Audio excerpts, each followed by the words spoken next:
So the other thing I want to discuss, and you may find this interesting, Minister, is that in the 1937 Banking Royal Commission, one of the findings was that the central bank should always control the volume of credit in the system. Now, one of the authors of that Royal Commission was actually Ben Chiefeley.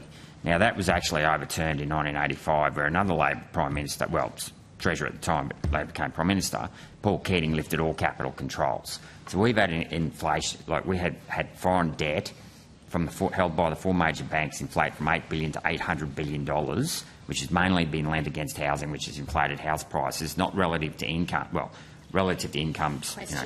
So my question is, why don't we look at, instead of using other central banks to control the volume of credit, which is what Paul Keating effectively did in 1985, and he took his hands off the capital controls, why doesn't Treasury and the federal government take responsibility for controlling the volume of credit, which was a recommendation back in 1937, and served us very well in terms of building infrastructure and home ownership?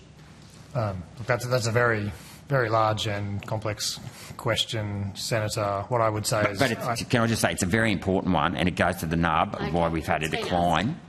What I would say is that I think we have the reforms that have been made to our financial system, central bank, and capital markets over the last 20 to 30 years, I think fundamentally have served Australia well and reflect changes here, but also changes in the broader global economy. We've recently had a review of our central bank. I don't see a current case to change personally, but I note your comment. Well, we've got to, can I just finish on one comment? We've got a decline in the level of home ownership in this country from young people. You just said it's just a comment, so...